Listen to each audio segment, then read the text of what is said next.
Cid por su vertiente literaria y ese cantar de Mío Cid. Y ahora lo que vamos a hacer es hablar del Cid histórico, es decir, de ese personaje real, de ese soldado castellano que llegó a conquistar la ciudad de Valencia. ¿Con quién lo vamos a hacer? Pues vamos a hacer con David Porrinas, que es profesor de la Universidad de Extremadura, es autor de multitud de trabajos sobre ese Cid histórico. Algunos se van a publicar próximamente, lo comentaremos, y además participará en las jornadas que prepara el Instituto de Estudios Históricos de la Universidad CEU San Pablo entre los días 22 y 24 de octubre aquí en Madrid, y que abordará la Reconquista y pondrá la Reconquista a debate, y lo hará desde muchos frentes: la Reconquista como Guerra Santa, la Reconquista en las crónicas, la Reconquista a nivel militar, y también habrá una charla, en este caso de nuestro protagonista David Porrinas, sobre el Cid y la Reconquista. David, bienvenido y gracias por estar en Cultura y Debate. Hola, buenos días. Muchas gracias a ustedes por la invitación. Si le parece, podemos empezar precisamente por ahí, por esa relación entre el Cid y la Reconquista. En ambos casos llegaba a la conclusión de que los siglos y la idealización han acabado por sobreponer a la realidad, tanto en el Cid como en la Reconquista. Sí, bueno, es un fenómeno que se produce, el de la idealización de esa Reconquista, lo cual no quiere decir que en la propia Edad Media, aunque no existiera el término como tal, no existe Reconquista. Eso será muy posterior. A partir del siglo XIX se hablará de Reconquista, pero lo que sí encontramos en algunos escritos medievales, algunos de ellos relacionados con el propio Rodrigo Díaz, es una noción, es esa idea de Reconquista. Esa sí aparece plasmada en escritos medievales. Sin embargo, ¿se podría hablar de Rodrigo Díaz de Vivar como un caballero que avanzaba con sus tropas pensando en recuperar territorio a los musulmanes? No. La voluntad de él, por lo que conocemos, no parece que esa fuera su principal motivación. Otra cosa es que él utilice ese argumento para legitimar la conquista de Valencia. Ajá. Porque lo que está intentando es convertir lo que es una especie de principado de taifa gobernado por un cristiano como es él.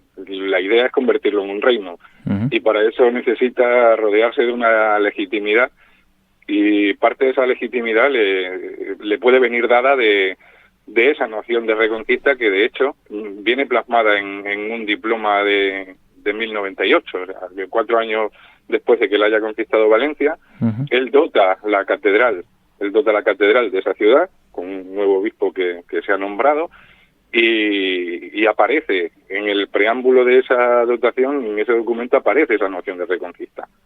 Uh-huh. Él mismo se está representando de alguna forma como una especie de agente de esa Reconquista, que no es llamada así, insisto, pero uh-huh, que sí aparece esa noción. De recuperación, ¿verdad?, de los territorios. Sí. Vamos a ir poco a poco pues desgranando un poco lo que es la figura del Cid. La mayoría conocemos la historia del Cid a través del cantar de Mío Cid. Todos yo creo que lo habremos leído como mínimo en el colegio. Sorprende la idea de que se nos presenta al Cid como un hombre desterrado preocupado por recuperar su honra pública, en este caso el favor del rey Alfonso VI. Sin embargo, las fuentes históricas lo que nos presentan es más un disidente que un hombre preocupado por volver a la corte. Sí, realmente es un disidente. O sea, uh-huh, él es desterrado porque ha realizado una serie de acciones que contravienen a la política de su rey. El destierro estaba bien regulado en esa época, y era una opción que podía aplicar el rey para castigar a vasallos rebeldes o que habían contravenido algunas de sus directrices. No parece que la voluntad del Cid durante sus años de destierro sea la de recuperar el favor real. Él está a lo suyo, ha conseguido un hueco y un puesto importante en la corte de los príncipes de la taifa de Zaragoza. Incluso en alguna ocasión podemos intuir que tiene la posibilidad de volver, y él decide seguir al servicio de los príncipes de Zaragoza. Es un personaje que, por lo que vemos, actúa de una manera bastante autónoma, que tiene sus propios planes y que sabe que dentro de la corte no puede prosperar más, no puede llegar más allá de la situación en la que él se encuentra. La única forma que él tiene de progresar, de ascender, es fuera de las fronteras del reino. Y por eso, por lo que por lo que él va trazando también sus propios planes y no parece preocuparle en exceso el hecho de estar desterrado. Donde no hay grandes diferencias entre mito y realidad sería en la representación de Rodrigo Díaz como un gran soldado, empezando por su propio epíteto, por ese campeador. Usted ha trabajado mucho sobre ese término campeador o campidoctor, que sería el término utilizado en la época, que viene a significar señor del campo de batalla, según le he leído a usted. ¿De dónde surge ese nombre? Porque realmente ya en su época era conocido así. Era conocido así y él mismo firmaba con ese epíteto. En el diploma que mencionaba antes, que es el único vestigio de la escritura que tenemos del propio Rodrigo Díaz, él se autointitula también como campidoctor, como campeador, que sería un epíteto ganado en la propia vida del Cid y que vendría a ilustrar esa capacidad que tuvo él, no solo para salir victorioso de las varias batallas campales en las que estuvo como comandante y también como combatiente, sino también por una habilidad que tenía para ser campeón, para ser duelista, para vencer al rival en combates individuales, en combates judiciales, que era una modalidad también para resolver judicialmente, por la vía judicial, pues determinados litigios. Hablaba usted de esas batallas campales. Yo creo que si preguntásemos a la gente por la calle, como se suele decir, que nos represente o que nos dibuje una escena bélica de la Edad Media, pues seguramente nos pinte a un noble con armadura en un caballo frente a otro ejército que viene de frente también a caballo. Sin embargo, la batalla campal era un recurso militar muy poco utilizado en la época del Cid. En cambio, lo que se solían hacer eran cabalgadas, ¿verdad? Otro estilo bélico en el que el Cid sobresalió y en el que en este caso sí, el Cantar de Mio Cid sí que deja muchas referencias. Sí, la guerra en la Edad Media giraba principalmente en torno al dominio y defensa de puntos fuertes, de fortalezas, de castillos. No se podía conquistar un territorio si no se dominaban sus fortalezas, y para preparar los asedios normalmente lo que se solía hacer era empobrecer su territorio. Empobrecerlo no solo económicamente, sino también moralmente, destruyendo sus recursos, que era también una forma de abastecerse las tropas. En este momento pues no hay unas líneas de abastecimiento definidas y los ejércitos suelen abastecerse en el terreno. De ahí que tenga esa doble vertiente la cabalgada, la de hacer daño al enemigo mientras que nos enriquecemos y nos abastecemos sobre el propio territorio. Y la batalla es un recurso que siempre o en la mayoría de los casos intentaba eludirse, intentaba evitarse, porque era jugarse toda una partida en una sola jugada y podía salir cara o podía salir cruz. El Cid es un caso anómalo en ese sentido, no solo porque en ocasiones no evite la batalla, sino porque hay veces que la busca incluso. La busca como recurso para acabar con rivales que son incluso más numerosos que él, contra ejércitos más numerosos que él, sabiendo que la única manera que tiene para quitárselos encima es precisamente derrotándolos en una batalla campal. Evitar una guerra de desgaste que sería más larga.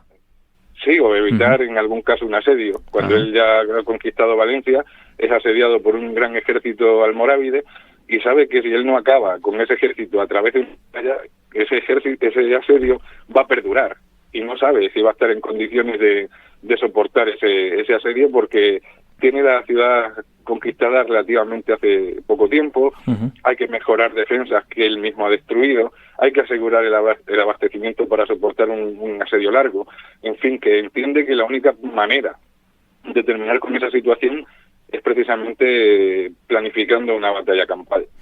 Frente a un enemigo, los almorávides, que en aquella época hacía muy poco tiempo que habían entrado en la península ibérica y que estaban sembrando el terror, creo, en la cristiandad, y sin embargo el Cid destaca en batalla contra los almorávides. Destaca porque es el único comandante que en un periodo de unos 15 años consigue derrotar a un ejército almorávide en el campo de batalla.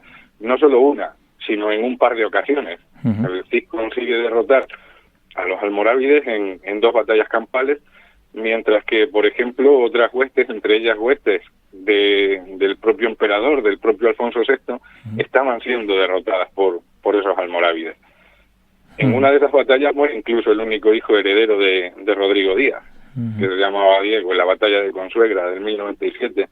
En otra de ellas, que será posterior a la muerte del Cid, en Uclés, en 1108, muere el único heredero varón del emperador Alfonso VI.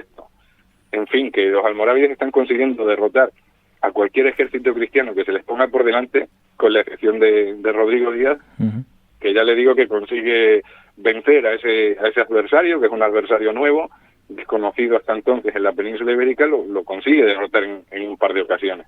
Entonces eso también le convierte en un mito. Es una de las razones por las que ese Rodrigo el Campeador se acaba convirtiendo en un mito. Un mito de tal calibre que incluso en uno de esas teorías que se exponen sobre el origen del cantar está la posibilidad de que se pasase por escrito, porque recordemos que el cantar primero se transmite a través de los juglares, es tradición oral. Cuando se pasa por escrito pudo ser para animar o para motivar a las tropas que iban a una batalla tan decisiva o tan histórica como la de las Navas de Tolosa. Sí, es una posibilidad que cabe. El cantar es posible que empezara a transmitirse de manera oral, pues muy poco tiempo después de la muerte de Cid. Siempre de manera oral. La primera mención a ese mío Cid aparece en una crónica de mediados del siglo XII, unos 50 años posterior a la muerte de Rodrigo Díaz. Es una crónica, más bien un poema de Almería. Es un poema que relata una cruzada que tuvo como consecuencia la conquista de Almería por tropas combinadas de Alfonso VII, de Castilla, de León Castilla, también emperador de Leones, y flotas de genoveses que pusieron sitio a esa ciudad andaluza y consiguieron conquistarla. Ahí se menciona por primera vez ese mío Cid. Eso nos está indicando que el cantar ya estaba circulando de alguna forma. No será hasta finales del siglo XII, principios del siglo XIII, cuando ese cantar que estaba funcionando de una manera oral se pone por escrito. Y da la sensación, cuando uno lee el cantar, que es una especie de preparación para la batalla campal, precisamente, para luchar en una batalla campal, donde se tienen que tomar una serie de cautelas, una serie de precauciones. Por ejemplo, en ese cantar, el mayor logro militar de Rodrigo Díaz, que es la conquista de Valencia, prácticamente pasa desapercibida y se le presta muchísimo más atención a distintas batallas campales, la mayoría de las cuales son ficticias. Eso podría servir como elemento no solo motivador, sino de alguna forma didáctico, pedagógico, para aquellos combatientes que iban a participar en la batalla de las Navas de Tolosa.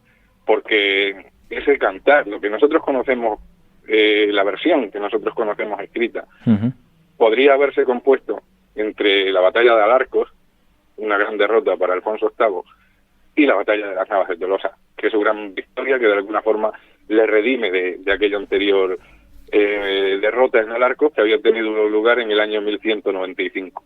Ese sería más o menos el ambiente en el que pudo ponerse por escrito versiones que estaban circulando de manera oral y que eran transmitidas por juglares. Podría ser una posibilidad interpretativa. Entender que el cantar bien podría haber actuado como una especie de elemento motivador por una parte y también como guía para ejecutar una batalla campal. Hablaba usted del gran éxito militar de Rodrigo Díaz a lo largo de su vida, es la conquista de Valencia. Una conquista, ya lo comentaba también usted antes, que pretende convertirse en un principado independiente y no depender ni de musulmanes ni de la cristiandad. Y eso es algo que le lleva a acercarse incluso a la Santa Sede, un aspecto que he de reconocer que es muy poco conocido en la historia de Cid. Sí, es un aspecto muy interesante y realmente muy poco conocido. Algo hemos trabajado el tema, el tristemente fallecido Simon Barton, un historiador inglés que también trabajó sobre la aristocracia del siglo XII, pero también con aspectos relacionados con el Cid, y en un estudio de mi autoría pues proponía esa posibilidad, porque además me encaja bastante, no solo con ciertos comportamientos, ciertas medidas que está tomando Rodrigo Díaz para ese acercamiento con la Santa Sede, sino que encaja con un modelo de vasallaje al papado que han ejercido otros señoríos o otros reinos de reciente creación para legitimarse precisamente. Tenemos los ejemplos del recién creado Reino de Aragón, que está necesitado de legitimidad, está amenazado además por distintos poderes cristianos, y conocemos ese vasallaje de los reyes de Aragón, al menos desde el reinado de Sancho Ramírez, ese vasallaje con los papas de Roma. Pero también conocemos esos vasallajes de señores normandos que han conseguido conquistar territorios en el sur de Italia y también en Sicilia.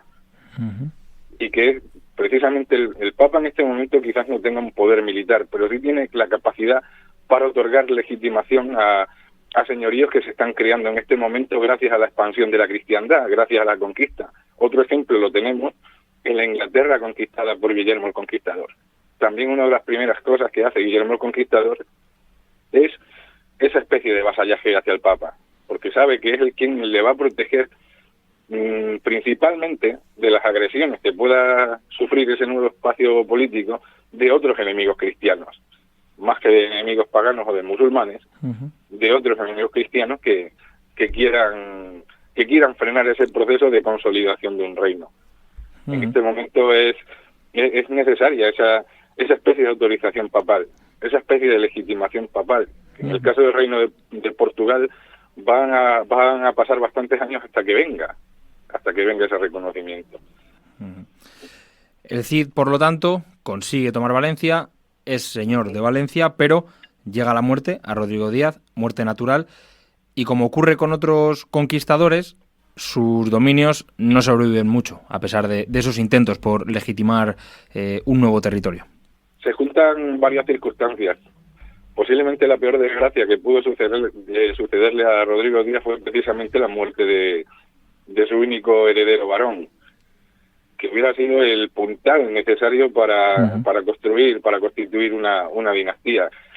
Estamos en unos momentos, finales del siglo XI, principios del siglo XII, el que es muy extraño, muy raro ver a una mujer como gobernante, y mucho menos como reina. Es un mundo masculino. Una de las atribuciones principales de los reyes medievales de este momento es la conducción de huestes, es el ser comandante de sus ejércitos. Y las mujeres entendían que no estaban capacitadas para eso. De hecho, no podían ser caballeros. Y se supone que el líder tendría que ser y actuar como el primer caballero. Ese era un motivo que hacía que las mujeres tuvieran muy difícil el hecho de convertirse en reinas y fundar dinastías en base a territorios recién conquistados. Y tenemos experiencias traumáticas a lo largo del siglo XII que lo demuestran. Una de ellas es en el caso de León Castilla, cuando muere Alfonso VI, solo le ha quedado como heredera a su hija Urraca y su ascenso al trono motiva una guerra civil de las más cruentas que ha sufrido España. Otro caso lo tenemos en la Inglaterra anglo-normanda, donde el reinado de la reina Matilde también supone el inicio de una cruenta guerra civil.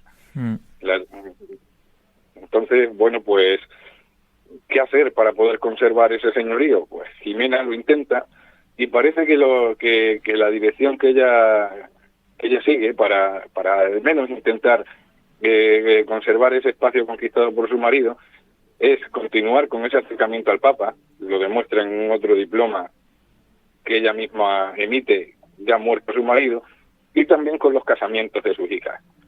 Procura siempre buscar matrimonios de líderes políticos que estén en condiciones, si no de defender en esos momentos el señorío de Valencia, sí al menos en el futuro poder reconquistarlo bajo el nombre de Rodrigo Díaz, y de alguna forma vincular a las hijas con ese espacio conquistado por su padre.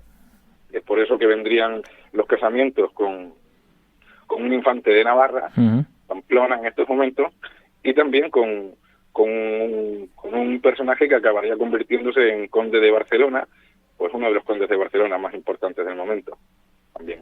Siempre mirando hacia futuro, siempre viendo que es posible que todo se pierda, pero que algún día se puede recuperar, y que es la sangre de las hijas quien va a gobernar ese señorío que había conquistado el padre.